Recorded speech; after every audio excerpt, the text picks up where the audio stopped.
Welcome everyone to a very special episode where the brave meets the bold. It's outside the panels in the Definitive Crusade and Toyverse getting together to talk to one of the greats in the DC modern universe. Across the short pond from me, joining the machine Hughes, is Tracy. Tracy, how's it going? I am all good and very excited. How excited? Nicholas Scott excited or just excited? I am on par with the Nicholas Scott excitement. Whoa, that is mighty excited. Control yourself there, girl. I'm trying not to fangirl. Okay, and across the big pond from Toyverse, we have Bobo. Bobo, how's it going? I'm doing fantastic. It's a glorious sunshiny day here in Colorado. I'm talking Scott Snyder with you guys, so I'm alive and well. Excellent. So our big reveal is none other than Mr. Scott, Batman, Justice League, Witches, American Vampire, and a host of other crazy stuff. Yeah. Snyder. Scott Snyder, how are you doing? Welcome to the podcast, I'm man. Great. Oh, no, thank you so much for having me. I really appreciate it. I've been looking forward to it. I apologize it was so hard to pick up. It's just crazy over here right now. Nope, it's fine. Hey, you know what? This isn't the crazy one. A couple of months back, I had to talk to someone in China with a link into America. It was like 3 different time zones, going through like 12 hours. It was like, I swear, people were in different days. They were in different days. All right, okay. I'll start us off dead easy, dead simple. We'll start at the top and work our way down. Sure. You ready? How did you break into the comics book, man? Oh, man. I mean, I always wanted to be a comic book writer ever since I was about my kid's age. But my father always took me to Forbidden Planet, you know, the old one over on 11th Street and Broadway where they had the upstairs, downstairs, go every Wednesday. And then when I was, I guess when I was about in high school, I had a portfolio, like an art portfolio that I was really serious about. I went to Comic-Cons and tried to show it. But it was about in college where I just didn't know how to pursue comic book art. And I just started to feel like maybe I wasn't good enough at it. So I fell more into writing. And then I always kept writing stories that were sort of like, had elements of supernatural stuff or horror and those things. But I wound up going to grad school for it and then selling a collection of short stories. And I was working on a novel when a buddy of mine asked me if I wanted to be involved in a book he was doing where prose writers made up new superheroes. It was sort of like an anthology. And so I did it, and it attracted the attention of editors at Marvel and DC. And they came to the launch for the book, and they asked if anybody there was serious about actually wanting to write comics. And I had like tons of comics in my bag. It's like I've always wanted to do it. So they gave me a chance to pitch for some really small stuff at Marvel and DC simultaneously, like one shots here and there, 8-page things. And it was all I wanted to do. So I was 100% in from the moment I got a chance to do it, even though I had a pretty solid career in books. So the second I got my foot in the door, I was like, this is what I'm doing, and I don't want to go back. So that's kind of how I broke in, and then it just took off. I happened to be in the right place at the right time when it came to the opportunities at Vertigo. They took American Vampire soon after I started doing work for hire for DC, and then that led to Detective Comics, and I kept waiting to get kicked out, man. I kept being like, this is the one, this is the story that's going to get me booted, whether it's Black Mirror or Corey Wells or American Empire, but I lucked out. So I feel really, really grateful to everybody for keeping me around this long. It must have been amazing, though, when you started off doing, you know, the prose, and then your short stories were picked up, like, by Stephen King, it must have been so amazing to have that kind of writer look at your stuff and be like, hey, dude, you're really good. Oh, yeah, no, I was super lucky with all of that stuff. You know, I mean, I couldn't be more grateful. Just he's so supportive of new writers and you know, talent coming into the industry. And with American Vampire, I mean, he had read my short stories, and then when I sold American Vampire, I told them that I knew him because they asked me, do you know anybody in the horror community that might be able to write a blurb for the book? And I was like, oh, I know Stephen King. And so they were like, well, if you want to ask him to write a blurb, that would be golden for us. So I called him on a Friday and was like, you know, do you mind, do you think you might be able to read this and write a blurb for it. And he read it, and he was like, "Oh, actually, I'll write an issue if you want sometime." And I was like, "Well, if I tell them that, they're gonna want you to write issue 1 and not me." Like, are you serious? Are you serious about that? And he was serious. He said, "I'll do one, and you can break it up over the first 5 issues. You can put like little sections of it at the back." And so I went back to them. I remember leaving them a message late that afternoon, and the office was already closed, and I was like, I think it's possible that Stephen King might write an issue if we ask him. And then so Monday morning at like 8:30 a.m., I got a call from everybody in the office. Was like, "Did you get the thing that Stephen King?" So and then he wrote one issue that was I kind of gave him an outline for it based on the Bible of the series, and he started writing it. And one of the best experiences I think of my career was watching him do that, because he started kind of on script, and then he kept writing, being like, I think I'm going off the res a little bit with this one, Scott. And bit by bit, the story got longer and longer, and it veered off from where we had kind of given the outline an end. And he made this incredible. Our story ended right when, if you read the series, Skinner Sweet is our main character. He and Pearl Jones are the two sort of American vampires, and it's one of my all-time favorite books. Oh, thanks. We're bringing it back next year for its 10th anniversary. I know. I can't wait. I'm hoping you're going to do something nice. I'm hoping you're going to do something nice. Thanks. Chris is our resident vertigo specialist. Oh, thanks. Yeah, he kept going with it, and it's right at the point where Skinner busts out of the coffin in his story from underwater that his outline ended, and everything past that, Abelina and a lot of stuff that he added to the series was his invention. And so it was just a joy to watch somebody who easily could have phoned it in and just done an outline that we handed him and still written it better than any of us live in the world of a story. And it was a very good lesson to me to watch this rock star writer be like, you never phone it in. You never, just take it easy. You always kind of give it your all but lose yourself in the story. And so I'm very grateful. He's also really funny. He loved messing with us all the time. So he would be like, he'd hand in his script, and then at the end he'd be like, and then just at the end, Skinner Sweet turns into a bat and flies away. And then I'd be like, I have to tell Stephen King that our vampires don't do that, and what am I going to do, or whatever. And then I'd write him, and he'd be like, I'm just messing with you. You know what I mean? But then he would do it again next issue, where he'd be like, Pearl turns into smoke and goes away. I'm like, no. I have to tell Stephen King those are, and he was just like, I'm still messing with you. So it was always fun. And like with American Vampire, obviously there's so many vampire stories out there, and the American Vampire is so unusual and so different.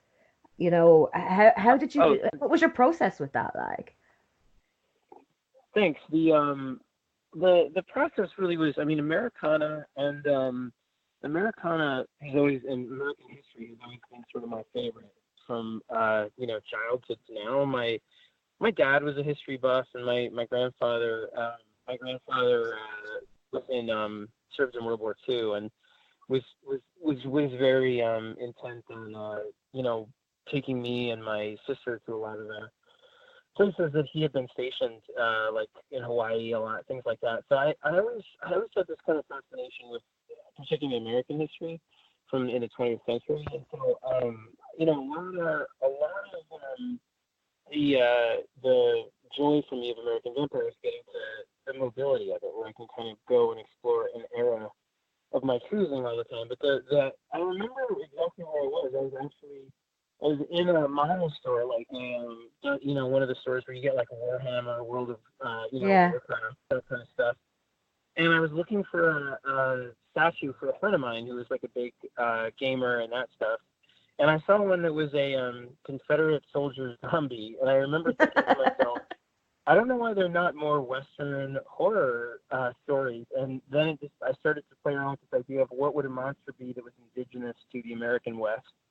And I was like, well, what if all of vampirism was just a set of different species? And the vampires that we know, they're these kind of Dracula kind of just one species among many. And that really, it took off from there. I knew that I wanted the main character to be kind of an outlaw, and then the second main character to be a woman from the 20s, like an actress who's the moral compass of the whole thing.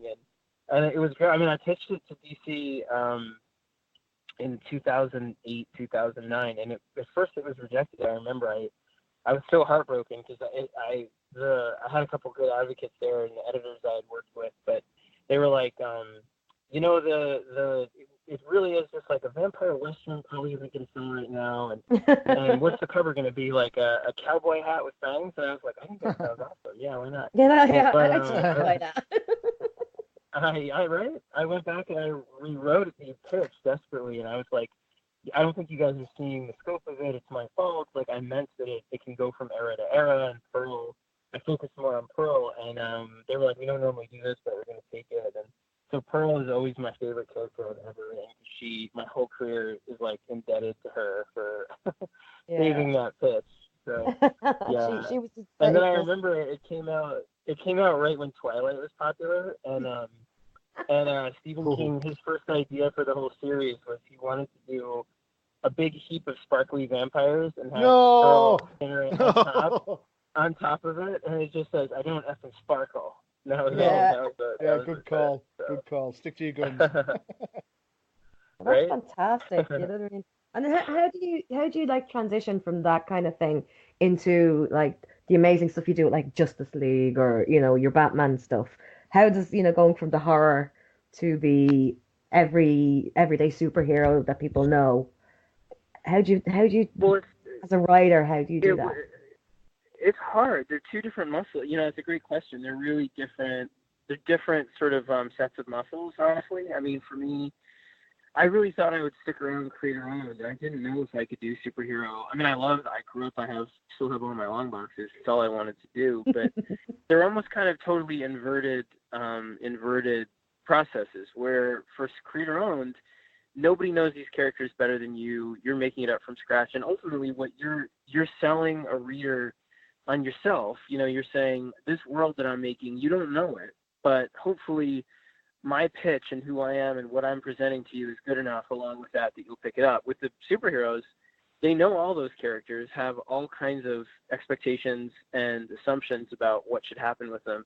And you essentially have to come in and be like, I'm just trying to convince you that I can do something that is personal to me, that I'm passionate about, while still staying true to the characters. They're almost like, it's sort of mirror images where, you know, with creator owned, they can't tell you, there's no road behind you where they can say, well, this character should behave this way or that way because, you know, obviously you're making them up organically. So I need them both, honestly, at the same time for me to feel balanced. So this last couple of years has been really superhero heavy for me, mostly because as Jeff Johns kind of moved more into TV film stuff, that position more opened up opened up a little bit more to kind of structure the line, lead the line a little bit with different things like metal. And so I wanted to try it and I love it, but I'm definitely moving into a phase this coming year where I'm starting to do a lot more creator owned as well, including bringing back American Vampire and Witches. So I I need to do both to feel healthy at any time. You know, I can't just do one. I just feel like I want to do a Wayne's World moment. We're not worthy. We're not worthy. No. Okay, Johnny. Sorry. No, no, it's a blast. I love talking to you guys. It's fun. So Tracy brings up an interesting point. Detective Comics has kind of had a history of kind of falling away from the main book and then coming up with a couple of creators that totally revolutionized the book. Way back when it was Alan Grant and Norm Brayfogle. Norm Brayfogle, right? Yeah, what a guy. And Detective was on a bit of a dive when you came in and started with the Black Mirror stuff, and it was you and Jock, I believe, and Francesco. That's right. Yep. So how did it feel then to kind of get like this opportunity to do Detective and then carry? Because I mean, I know there's a differential between, say, American Vampire, Witches, and Justice League, but that first Black Mirror story, man, that's dark. That is like so standard dark. And I remember reading. You know, and go ahead. I remember picking the book up for the first time, and I'm a huge Batman fan, so I'll always buy Batman and Detective. And I remember showing my wife, I was like, look at this guy. He's like hung up on chains. He's had his legs chopped off. What's going on in the Batman book? And look at the colours, it's all red.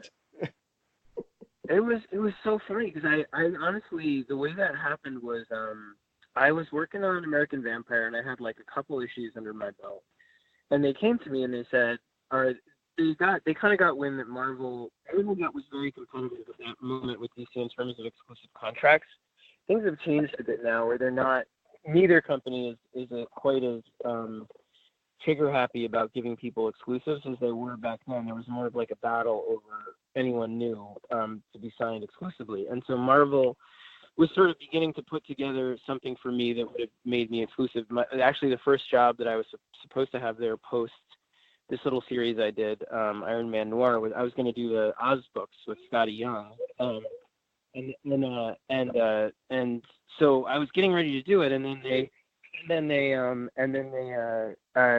DC came to me and said, well, we can't really offer you an exclusive yet. We're working on it, but how would you like to write the backups in Detective Comics? I was like, oh my God, the backups, that's my dream. You know, Batman's my favorite character.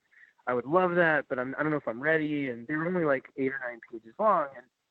And so I was like, all right, I think I can do it. I have this story. It's called The Black Mirror. It's about, you know, Jim Gordon and his son, and Dick Grayson was going to kind of cameo in it. But it was mostly going to be about Dick Grayson and, about Jim Gordon and James. And then Paul Dini was writing the features. And at that moment, I guess he went over to work in animation with Marvel and that stuff. And so the book just opened and they said, do you want the whole thing, you know, front and back, for a year? And I was just like, I remember coming home and telling my wife and just being like, this is my dream job, but I am not good enough for this yet. Like, I don't know how to write comics well enough for this. I need another, I thought I'd be like, you know, training for years before I ever got a chance to write a Batman story. And I was only a few issues into comics. So I was totally petrified. And I remember I said, like, the only way I was going to feel comfortable was if I worked with the kind of people that I was working with, you know, at Vertigo and American Vampire. And I had talked to Jock on the phone, and I knew Francesco a little bit. And more than anything, I knew the editors over at Vertigo, and they recommended as people that would help me, Jock and Francesco. And I remember I called Jock up, and I told him, I said, listen, I have the idea for this story, but I'm really nervous. I know you don't know me. I'm brand new. It would take a year commitment for you. And Mike Martz, who was the editor on Batman, was sort of like, there's no way Jock is going to do this. You know, he's doing all this movie concept art stuff. You know, he's super busy. But Jock was great. He was like, I'm going to San Diego. If you're there, let's meet up and talk about it over a pint. And I was like, all right. So I paid my way to San Diego just to meet him, really. And I met him, and we went to this bar. And I remember drinking with him. And Jock is way bigger than me. And like and I was like, if I don't keep up with this dude, he's going to think I'm a total, there's no way I should be writing Batman. So I'm like, you know, Guinness after whatever again. And then like Jameson, I'm like, all right. You know, finally I'm like totally, like completely wasted. And I'm like, and that's the end of the story. And he's like, you know what? I like it. Let's do it. And I was like, yes. And I went back to my hotel room and I remember typing to Mike Martz, the Batman editor. I'm like, guess what, Mike? I was like, Jock is in, and I fell asleep with my hand on the end, just like, and that was really Jock. I had the best team, you know. Jock and Francesco were people that I hadn't met them. I had met Francesco, but it was more just that we were all kind of a circle at that time, the Vertigo people that were working on different books at Vertigo, and we all kind of trusted each other by proxy. And getting to know Jock, who's now obviously, you know, 10 years later, is like one of my absolute best friends. And Francesco, who I'm doing more creator-owned stuff with too, and Jock. You know, they really helped me too. That story, I really thought, I was like, I'm going to get one chance to do this. I'm going to get fired afterwards, I'm sure. And if I get it, I was like, I got 12 issues to tell the Batman story that I would like swing for the fence one time. I'll put everything I have into it, and that's it. And I'd never get another chance. And I wound up writing every story with that kind of a mentality. It was a good lesson. So now I try and approach every single arc that way, and just be like, what if this is the only chance I ever got to write this character? Is this good enough? So let me ask a quick question then, because I think Black Mirror is absolutely fantastic all the way through.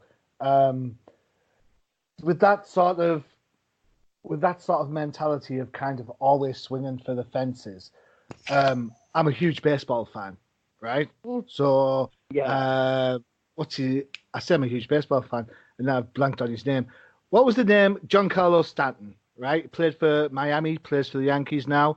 Yep. Swings for the fences, holds the records for striking out, doesn't he? So it's kind of like you kind of Dark Mirror was kind of such an intimate story. I think you're being overly modest. I think serendipity plays a part because I'm not sure that story works with Bruce Wayne in the cowl as much as it does with Dick Grayson. Because Dick Grayson at that time was kind of like a rookie Batman, wasn't he? Rather than, even though he's obviously done it way back when before umpteen crises and New 52s and reboots and God knows what. But he's like Batman, Bruce Wayne Batman. We'll say it, Bruce. He's kind of like the epitome, the best of the best, isn't he? He wouldn't react that way that Dick did. So I think by having Dick, it really helped tell that horror element of that story that you were trying to pitch. Is that about right? I totally agree. And also, totally. And on top of that, like, you know, being somebody who's terrified to write Batman, but really excited, having somebody be Batman who was terrified to be Batman and excited at the same time was like a perfect match. But it's like an ultimate metaphor. It was like a great fit. But it also taught me, like you're saying, I mean, when you swing for the fence, it has to be personal. And at that point in my life, you know, I was feeling very much like coming out of a rough time. The book deal that I came from the book world at a moment when everything was contracting over there. The economy was kind of collapsing here. And there wasn't as much money in books. And the book deal that I had, when I sold the book, I didn't realize, because I was so young, that most of that money comes when they accept the book after you're finished, not at the beginning. So I had started this deal with Random House where I was working on a novel, and as I was writing it, I realized unless it was going to be a bestseller, they were probably going to reject it, because everyone was rejecting all my friends' books and everything. And so it was a really rough period where we had a mortgage, we had a kid, and I had thought we had this money that we could count on, and we were broke, you know. And so as I got into comics, and my wife was wonderful. She saw me happy getting into comics and was like, let's take out a loan and forget the book stuff and do that, because you seem happier than I've seen you. I realized the only way to tell an original story or swing for the fence on Batman or any other superhero really is to put that stuff in there, that vulnerability, you know, your fears, your anxieties, all the stuff that you it's hard to talk about sometimes because it's your own ugliness. But so Black Mirror for me is largely about Dick coming to Gotham and having to face a city that says, I'm going to present to you all the worst fears that you have about yourself, as I was feeling, I think, right before I got into comics. And even then, which is, you're not good enough at this. You're never going to make it. This isn't the role for you. I'm going to crush you. Everyone you care about is going to get hurt by your failure here. And so the story was largely about Gotham being this place that adapts to whoever becomes a hero there or challenges it to produce their worst fears in physical form, in new enemies, new set pieces, new things, ultimately to make them a better hero, but in a terrifying way as an antagonist. And then, you know, Court of Owls, similarly for me, was right afterwards, I just felt like so bewildered by the success of it and being on Batman. I remember trying to find some comfort in just kind of retreating into my own, you know, family life and stuff. And my wife and I had moved out of the city, and we went back to visit our friends and see the place I grew up. And it had changed so much. Everything just felt alien and foreign. And so it started to dawn on me if I could do a story where Batman had the city's history and the fact that even when you feel like you know a place, it changes so quickly that, you know, you don't know it 5 years ago, 10 years ago, 100 years ago, or especially in a city, or 5 years, 10 years from now. If I could weaponize that against him, I could tell a story that was personal and how I was feeling, and to really just sort of disrupt all of his confidence about Gotham and show how it's always a mystery. So I kind of built that one almost as like concentric rings of mystery that close in on him, where the Court of Owls isn't real. Yes, it is. Oh, they don't have any bases anywhere. Yes, they do. They're in your buildings. Well, it doesn't affect me. Actually, it's your family, and it gets closer and closer, you know. That concentricness. Sorry, that concentricness it shows in Greg Capullo's art in some of the issues, where especially when he's in the maze. What's that? Is that Batman 8 I or love 9? that aspect. Yeah, and that kind of Great. Greg is so good at that. Yeah, so that circle element, that kind of ever decreasing circle element, is definitely within the art of that particular issue. And if you look at it, I totally see it now that it's like a tapestry. I've moved house recently. I totally get where you're coming from. You go back to your old haunts, and they're not your haunts anymore. They're somebody else's. So that's cool. Well, yeah, and Batman's whole confidence, I think, comes from that sense of place, that sense of knowing the city better than anybody else. But ultimately, the reason that we don't know our homes is because, you know, the thing he doesn't want to look at more than anything is his own mortality, and how ephemeral all of it is. And so I wanted to use all of that at once to kind of come at him with this version of history that would be this big, bombastic, kind of action-packed zombie owl ninja thing, but that beneath the surface was trying to make a deeper point, which is that you can never know a place the way he wants to know it, because you change and it changes, and that's all part of, you know, the fact that we're all material, and he hates looking at that. Good call. I was just wondering, you know, with all that in mind, you know, obviously starting out wanting to be in books and getting those kickbacks, do you kind of turn around now and like want to do the 2 fingers in the air and go, hey, 1 to 3, Batman Who Laughs has to be reprinted because it's so wanted by everybody, motherfucker. Sorry for swearing, but you know, does that kind of, you know, do you kind of have that little bit of a, you know, patting your own back because you think, well, look, this has made it. Well, it's funny because the people that I know growing up, they're like, we never thought you were really going to stay in books, because they're like, of course you're in comics. That's where you always wanted to go. So to most people that I know that I have known since childhood, they're always like, well, we never thought that was going to be, we always thought you'd go back somehow from that to comics. Really, I'm still friends with the people that were going to publish my book in the first place. They were really sweet.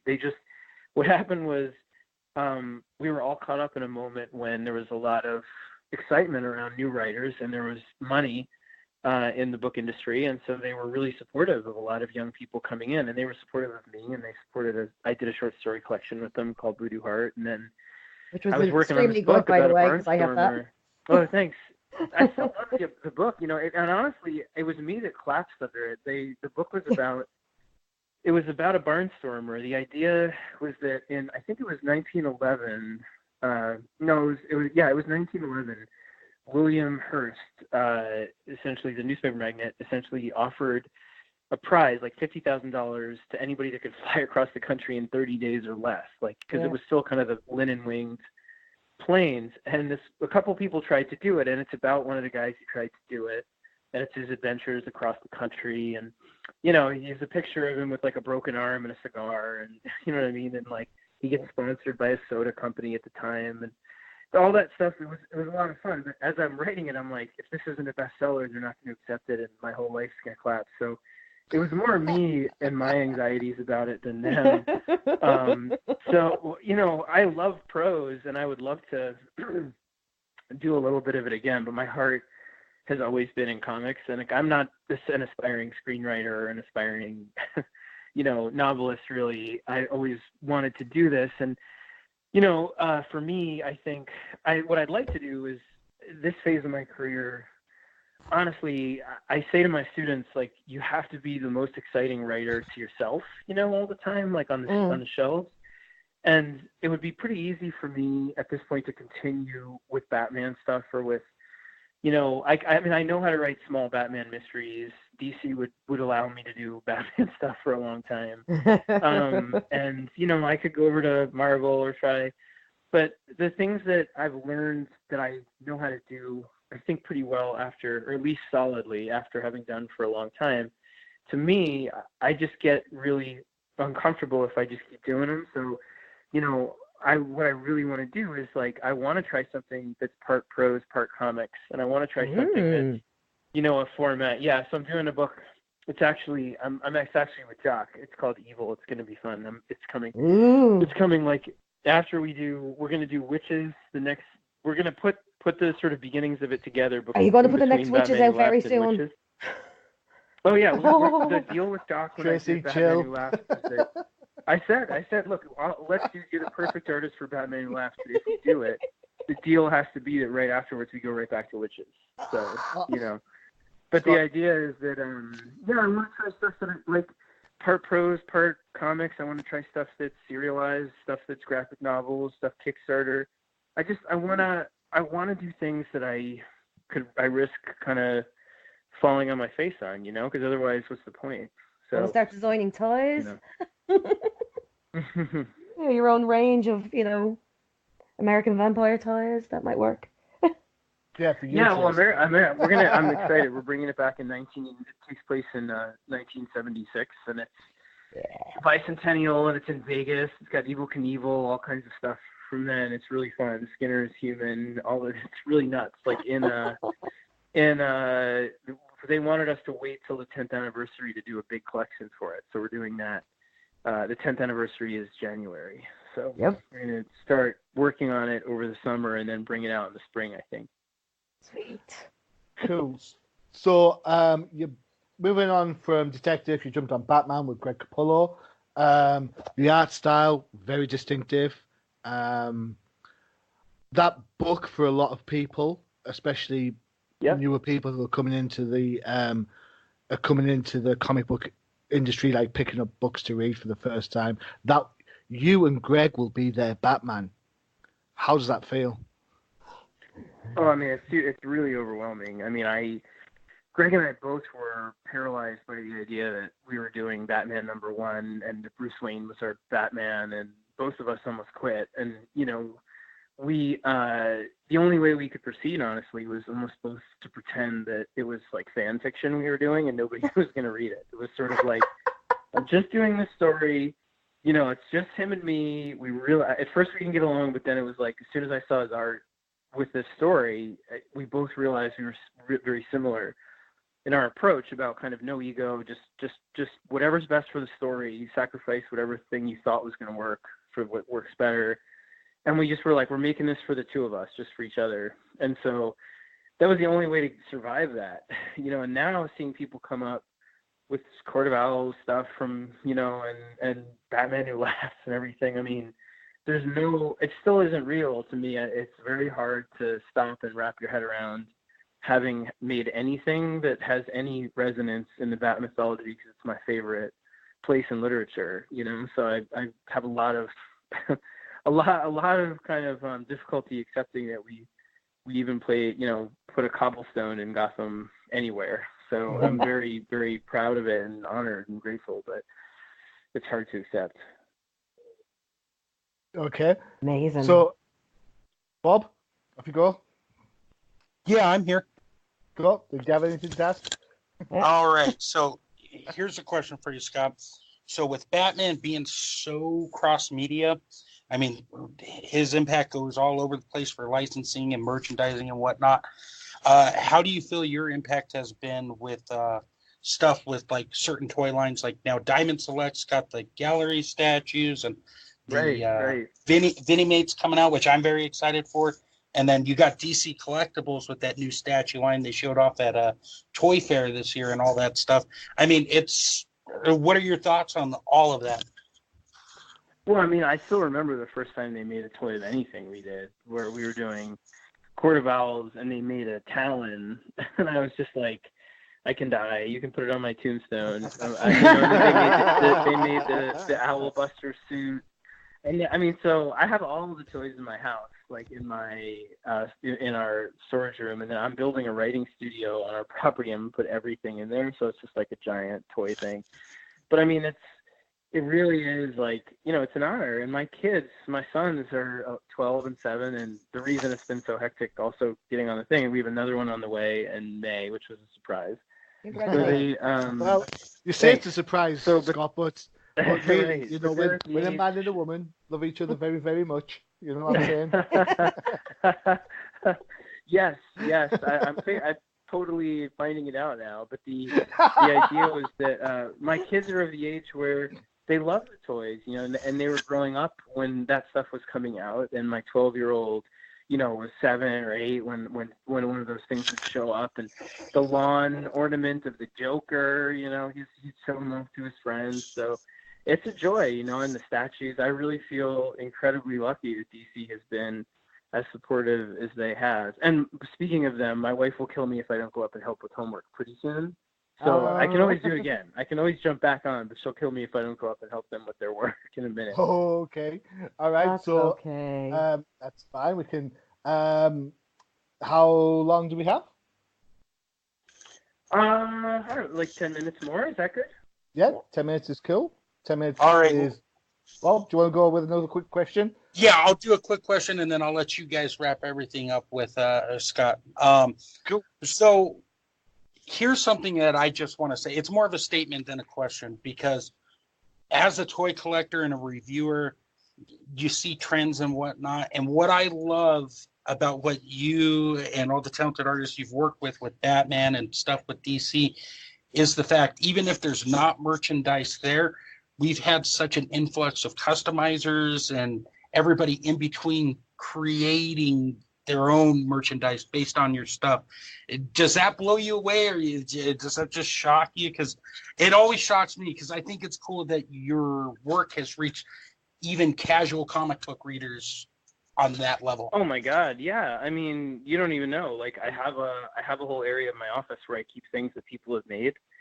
So everything there's there, from like Batman Who Laughs woodcuts to sculptures, clay sculptures of the Talons, to like drawings that kids make. I mean, so to see customized things made, it just blows me away. The Grim Knight and all that stuff, but also just the support of various companies, and seeing the stuff then adapted on Gotham, or seeing it in the video games coming up. All of it is just unreal. I mean, it is. I swear to God, the only way to do this stuff is for me at least, is to pretend nobody's reading it. To just be like, because immediately afterwards, if I think about it and be like, you're writing Batman, and Alfred is waiting for you in the Batcave, tapping his watch, being like, it's time to do this, I freeze up even now. So you have to almost be like, I'm writing this for myself. I'm still 10 years old. That, because it gets crushingly intimidating otherwise. Absolutely. Before they go, I will just let you know, I'll send you a tweet in a little bit. I had somebody make me a custom Devastator, and I'd love to hear your thoughts on it. Oh, really? Yeah, absolutely. Nice. A couple more things. I don't have to rush off. I just wanted to give you a heads up. That's all of it. Oh, no. You can probably hear I don't know if you can hear, but my kid is like running back and forth above me on the downstairs. I'm actually so I'm gonna let them take over now. So I'll let them go away. I just want to say thank you so much, Scott. It really is a joy. Oh no, it's a pleasure. We got to make it a regular thing too. Absolutely. I'll see you at Denver Pop Culture Con. I'll be there this year. Awesome. I have a quick question. Yep. Cool. Scott, I was just wondering, if you could write any other character, obviously you've done the big Batman, and that's huge take. But if you could write anybody, who would you want to do?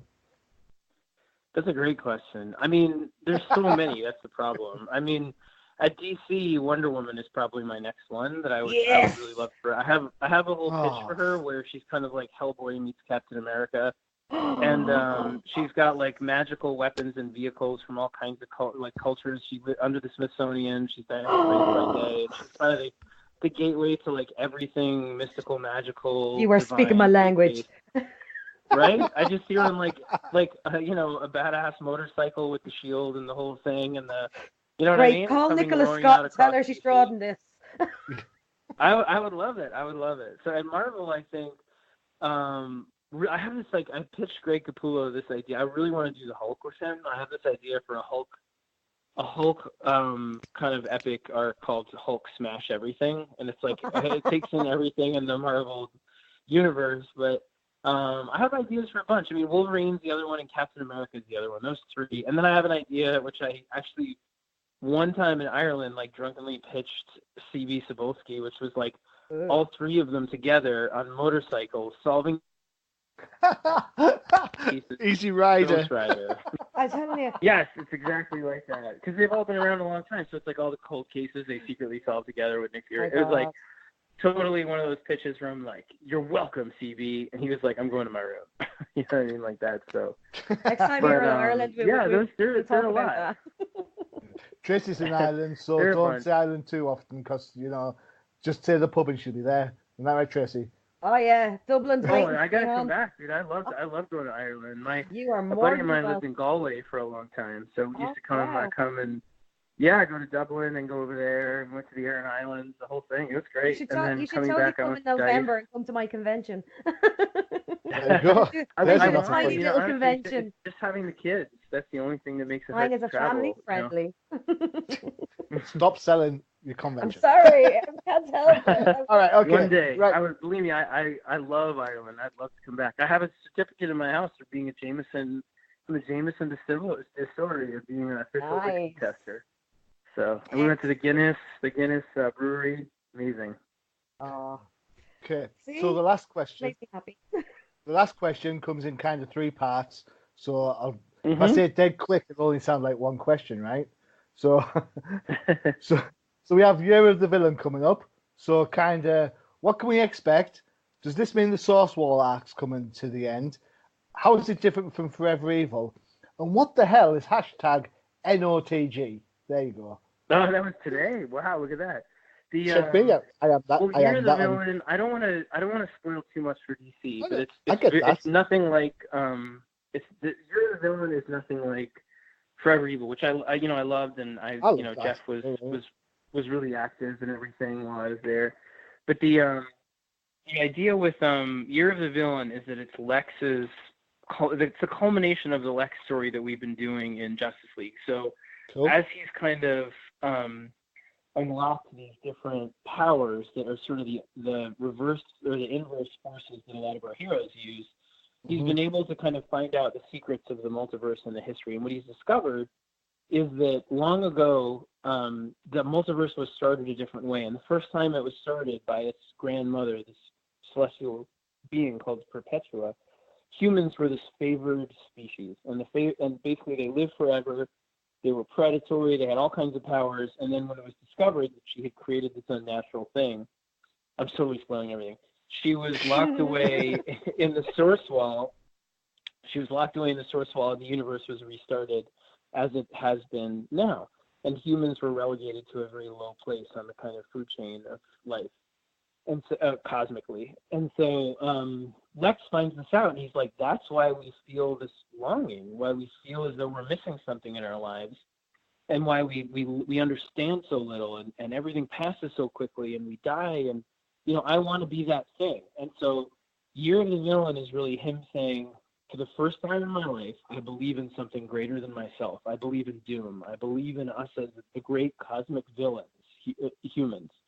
And I'm going to give everything I have, like everything from my resources, my company, all that, like even more than that, without spoiling too much, to make sure that evil wins.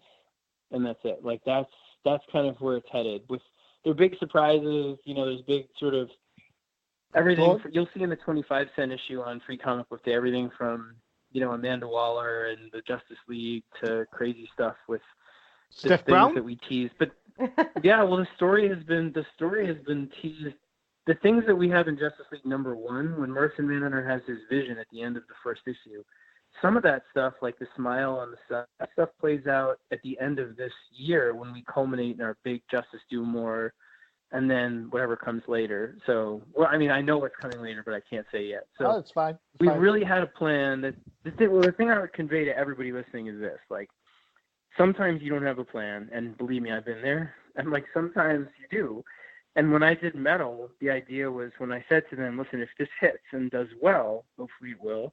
If it did, which I'm very grateful it did, then what it sets up is a 2-year plan for how this story then culminates with an even bigger kind of, cosmic catastrophe between good and evil that will really sort of shake the DCU. So we're on that track, and Justice League is telling part of that story. Batman Who Laughs is telling part of that story. The consequences of that series will wind up spinning into other books that we're about to announce.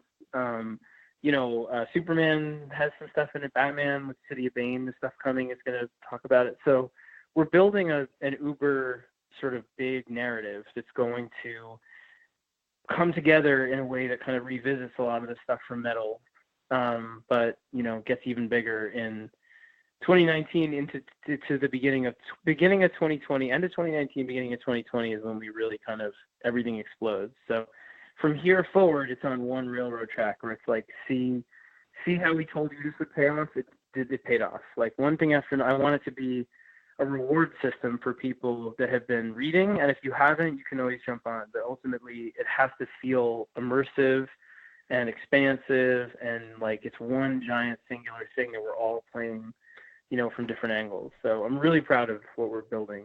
I hope that answers. Yeah, the answers a fair few of them. Well done.